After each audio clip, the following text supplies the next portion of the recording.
Halo bosku, kali ini saya akan membahas tentang kepiting jumbo atau kepiting betina.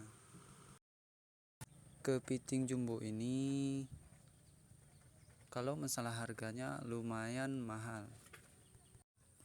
Harganya pun bervariasi mulai dari 100.000 hingga 500.000. Wow, lumayan mahal kan? Jadi penyebab kepiting jumbo ini mahal dikarenakan telurnya itu. Kalau kepiting jumbo yang tidak ada telur, harganya itu mulai dari 40.000 sampai 60.000. Inilah perbedaannya. Kalau kita bahas tentang rasanya, antara kepiting jumbo yang ada telur dan yang tidak ada telur, ya rasanya juga jauh berbeda.